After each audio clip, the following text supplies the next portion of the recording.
Hey everyone, it's Robin, RsIslandCrafts, and welcome to my studio.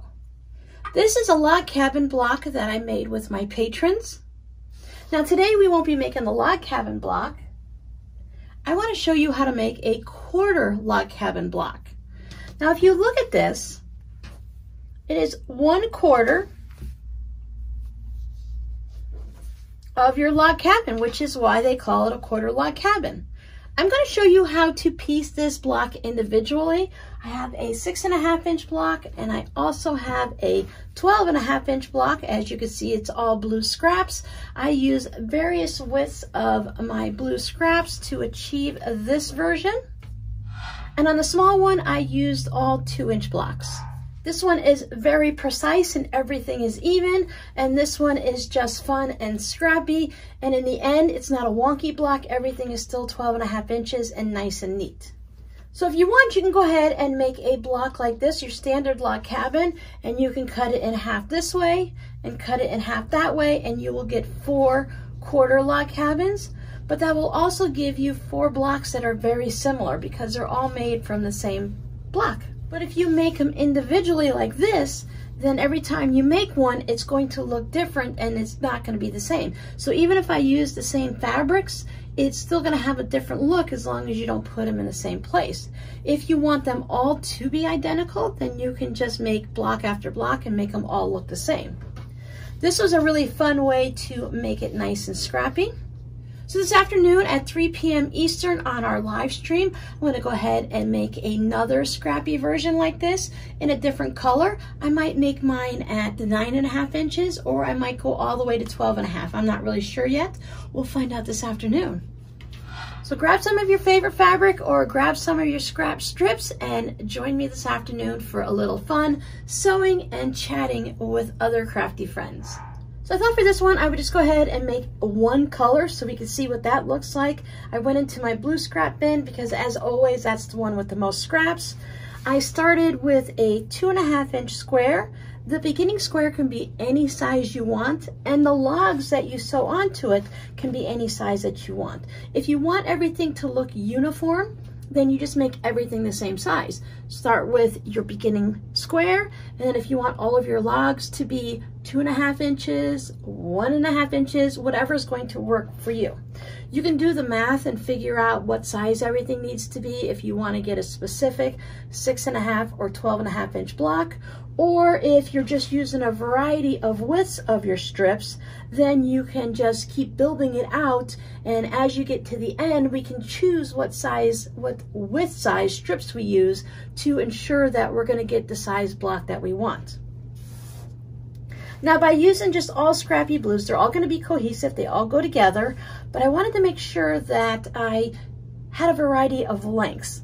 When I'm building it out, you can have one fabric here and one fabric there, or you can match it like I did in this block. So I used the same fabric for both logs as I was going out, and that gave me that nice uniform look.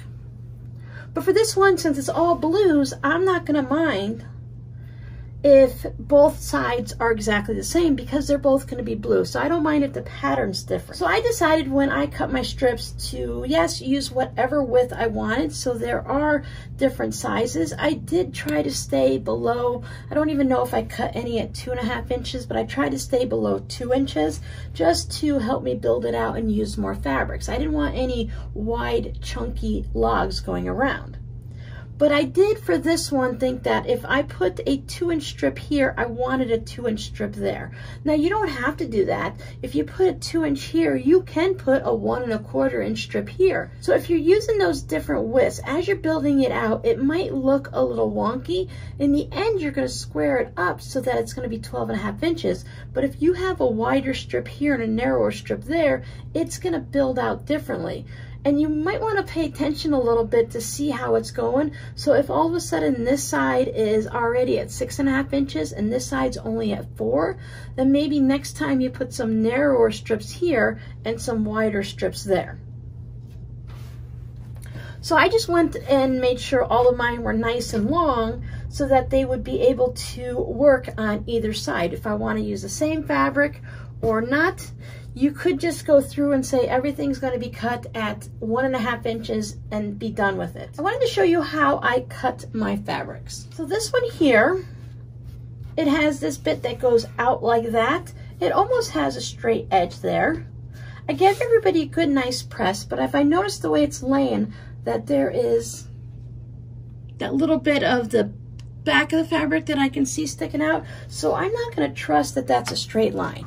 I'll just put my ruler on, and since this one is folded, I will use the crease, and I'll move my ruler all the way over as far as I can, making sure I have fabric that goes all the way down, sticking out outside my ruler. Then I can trim that off, and now I know I have a nice squared edge. So I'll just ignore this part because this one is more to cut off. I went with the one that would cut off the least amount.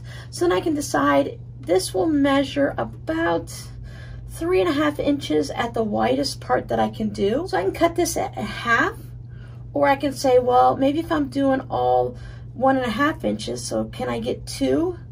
So 1.5 plus 1.5 is 3. So I could trim this off. Or I could cut 2 strips at 1.5. I do it both ways depending on how I'm feeling at the moment. And now I have 2 1.5 inch strips. I won't worry about the ends up here unless they're super crazy. You could stack them up and trim them off, but when I lay them down to sew them, I'll just make sure that any part that's a little bit diagonal like that, when I lay this down to sew it, I will just start past that part and start stitching there. So then it'll just get trimmed off. Then if I had a strip like this, just make sure there was no cuts into it, because sometimes if you're cutting a square out, you might go a little past the ruler and make a little bit of a slice into it, and I don't see any of that. And when I line up, just check to see which side it wants to line up. It seems that this side is more, because when I moved it over here, it made the fabric twist a little. You can also hold it up and just see which way it wants to lay. So it decides that this is the way it's going to be. I'll just put my ruler down, and again, I will trim it up to make sure I have just a smidge, 1/8 of an inch sticking out all the way through. Trim that off. And then when I spin it around, or you can flip it over, whichever way you want to look at it, I have my fold down there. So I can measure this, and it looks like I'm going to get 2 1/8. If you're just cutting a whole bunch of scrappies, or you're using the same process for making a string quilt, you can just cut it at 2 1/8 and make sure you're using up all of your fabric, and you'll only have little bits of, tiny bits of waste left over. But I think I will go with a 2 inch, because if I cut this in half, I could do that, but I'd get 2 strips that are 1 inch, so they'd be really narrow, and it really wouldn't work for this project for me. So I will just stick with 2 inches and trim this bit off.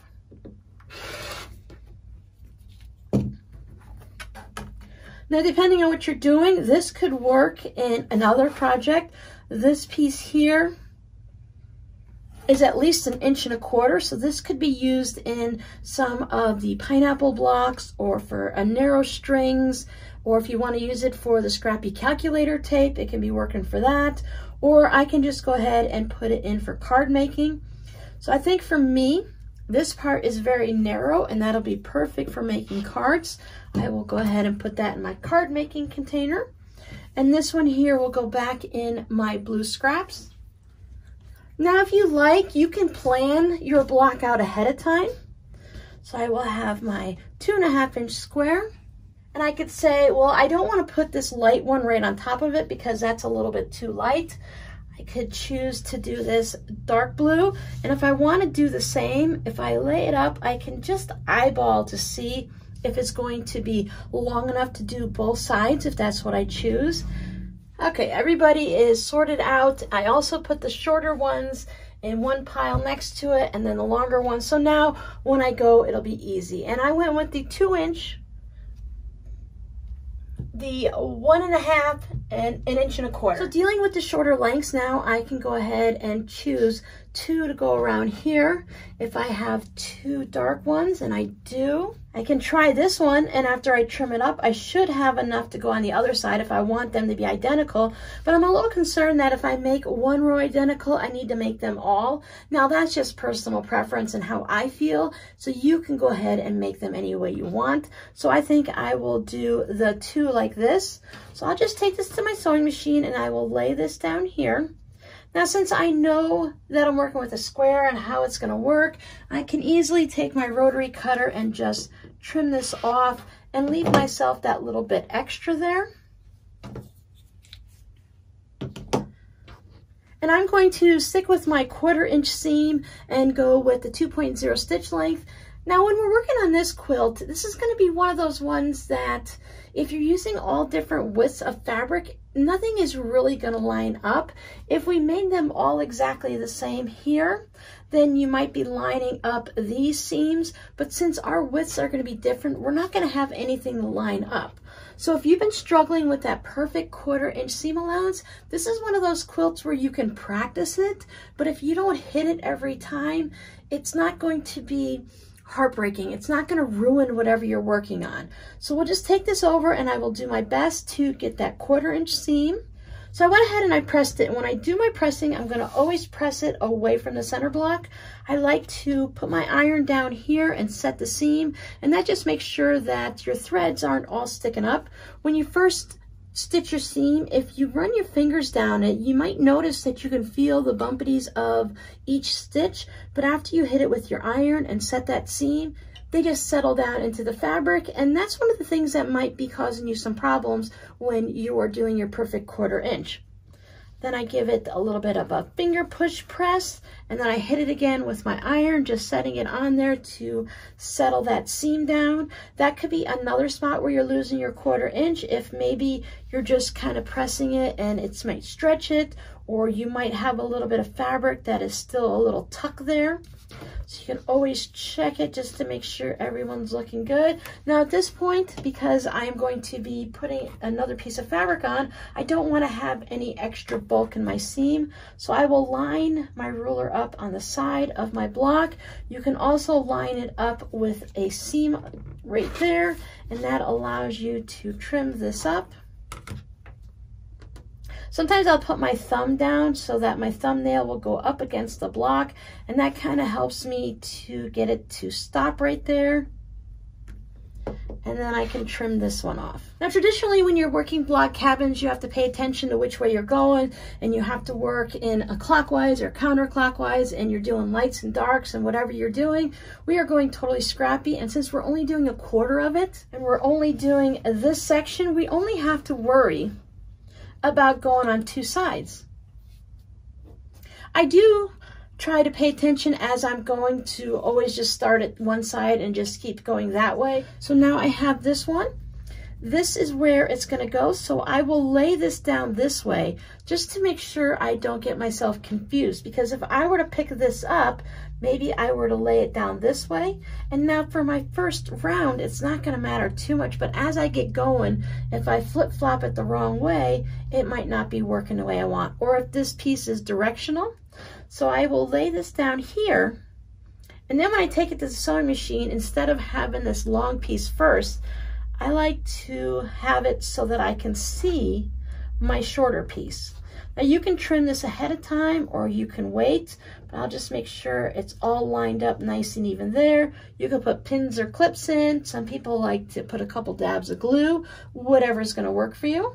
When you're getting ready to trim these, you can leave this flat here, and before you even take it over to press it, if you want, you can line it up here and trim it, and then trim this side, or you can wait until you give it a nice press and then trim it this way.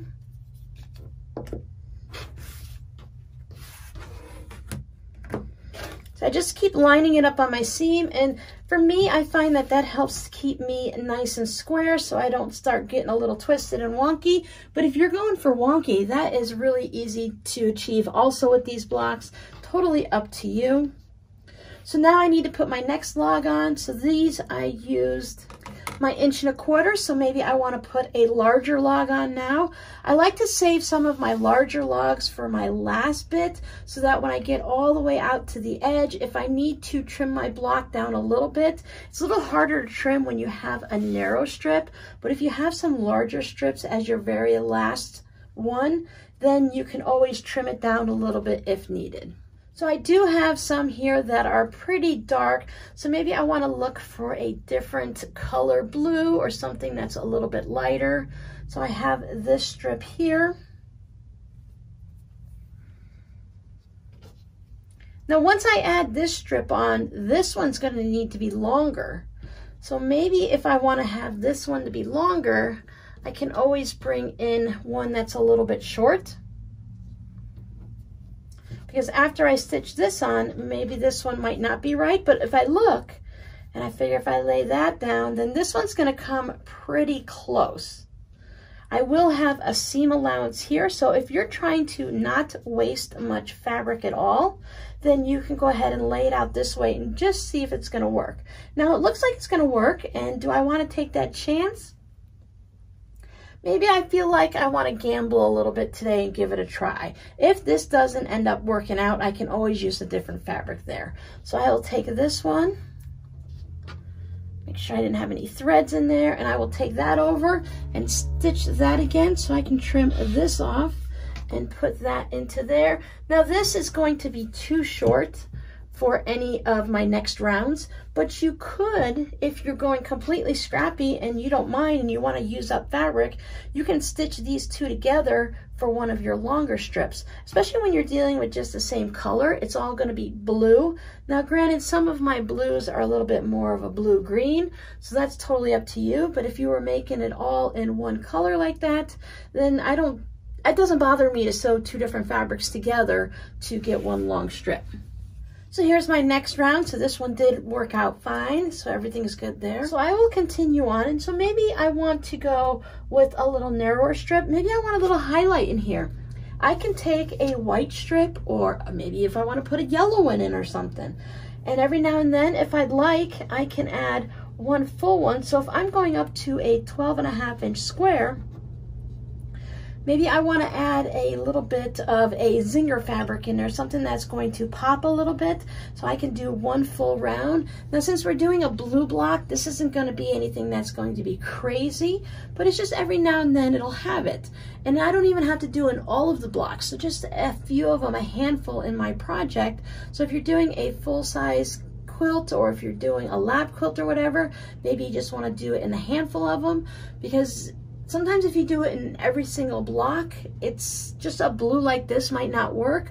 But if you do a nice bright white strip that's a little bit narrower, so if all of my strips are 2 inches, maybe I want to put one that's 1.5 inches or 1.25 inches, just something that gives me a narrow white strip in there that's going to pop. Now sometimes I might be able to do it to where they all line up, but if I'm worried about trying to line everything up and having the white ones, if I go to put these two blocks together and I have a white strip here, but I don't have a white strip into there, if that's something that's going to bother you, then you might want to have to figure things out and decide exactly where it goes. When you're making all of your strips the same size, it does make it a lot easier to just pop one in somewhere, or you can just add it in on round 3, round 7, maybe on another one you do it on round 4. You can always change out your starting square if you want all white ones there or all red ones, and just play with your colors and your fabrics a little. So I'm going to continue adding my strips just like this. I will add this one in just so you can get a look and see what it looks like, and I'm going to keep building this out until I get mine to 12.5 inches. Here's my finished 12.5-inch block. It just needs to be trimmed up. Now you can trim it as you go and make sure everything is squared up. I am going to look at this one, and since I'm not being very particular, like all of my squares have to be 2.5 inches to start, if I notice there's any type of a wobble along this side, so I can always just let it trim itself up even that way. I have too much fabric there. I went with the 2-inch strip on purpose. I decided early on that these were going to be my 2 strips that I wanted on my last round, and that allows me to trim up any extra. I could move it so that my square here is smaller. I would try to keep it as a square, so follow the little squares there to keep everything nice and even. But if you want and you just want a rectangle there, you can just move that around. But I can see here where some of mine got a little longer on that edge, so I will leave a little extra. And on this edge, they got a little shorter, so at least I balanced it out.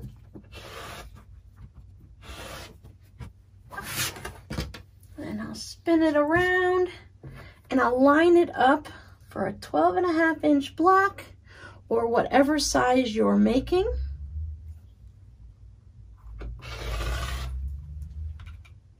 When you're making the larger blocks, like the 12.5-inch block, you do need longer scraps to get these edges. But what I did is on this round here, I had 2 of these fabrics, but none of it was long enough to do it. And I wanted to go ahead and use that width. I believe this was a 2-inch one at the time. So I seamed mine right there. So these are 2 of the same fabrics that weren't long enough, and now they are by putting 2 together. I just made sure if I'm going to have more seams that I won't want to line them all up. So I put this one a little over this way, and this one's a little more towards the center.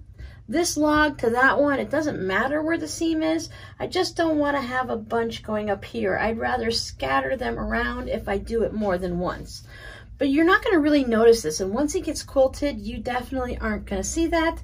Even though this one is like a splotchy pattern, it is such a weird pattern that I don't have to worry about lining anything up. It might be more noticeable in these little circles or something, but you could always line it up and fussy sew it so that it works. Now these are too thin to use in another block, so these will go in for my scrappy note cards. All of these scraps will go in the top of my blue bin. They'll go right back to where they belong in the shorter, narrower section and not in the big section at the bottom. But by doing this, I had a lot of pieces that were just a short bit, and they were perfect to go ahead and just make a crumb block. Now this one is, as you can see, all blue, of course, because that's what I used. You could make it with a variety of fabrics if you were making something like this. I did not trim this down to any specific size. Now this won't surprise you, but I do have a bin that I use to keep fabrics like this. So this is when I was making the banners and bunting and I was cutting different things out. This one is trimmed off of a quilt. So I do have random bits in here that are all one color. So I keep these all together. I was making all single colored of the crumb blocks, and I could always trim this up to fit that. These are only 4.5 inches, so it would be real easy for me to take my ruler, and actually I can easily put it on here and trim this up to 4.5 inches, and then it would work perfectly with the collection I have.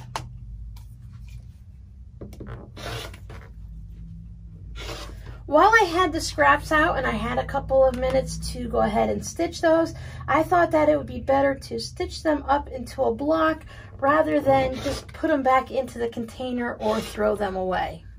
I don't have any blue blocks for my collection yet, so there goes that one. And I can save this one in with this mess here. Then I can sort it through later, and if I want to add more to it or if I want to turn it into something else, I already have these scrappy bits that are ready to go. I believe this was an Easter bunny. And I have my 2 sizes of the quarter log cabin. Whether you want to do it in a very traditional way using a 2-inch or 2.5-inch block, or you want to just have fun and go scrappy with all different widths. So I hope you can join me this afternoon at 3 o'clock Eastern for our live stream where I will be making something along this line again. Your scrappy word for today will be quarter. See you guys this afternoon. Bye.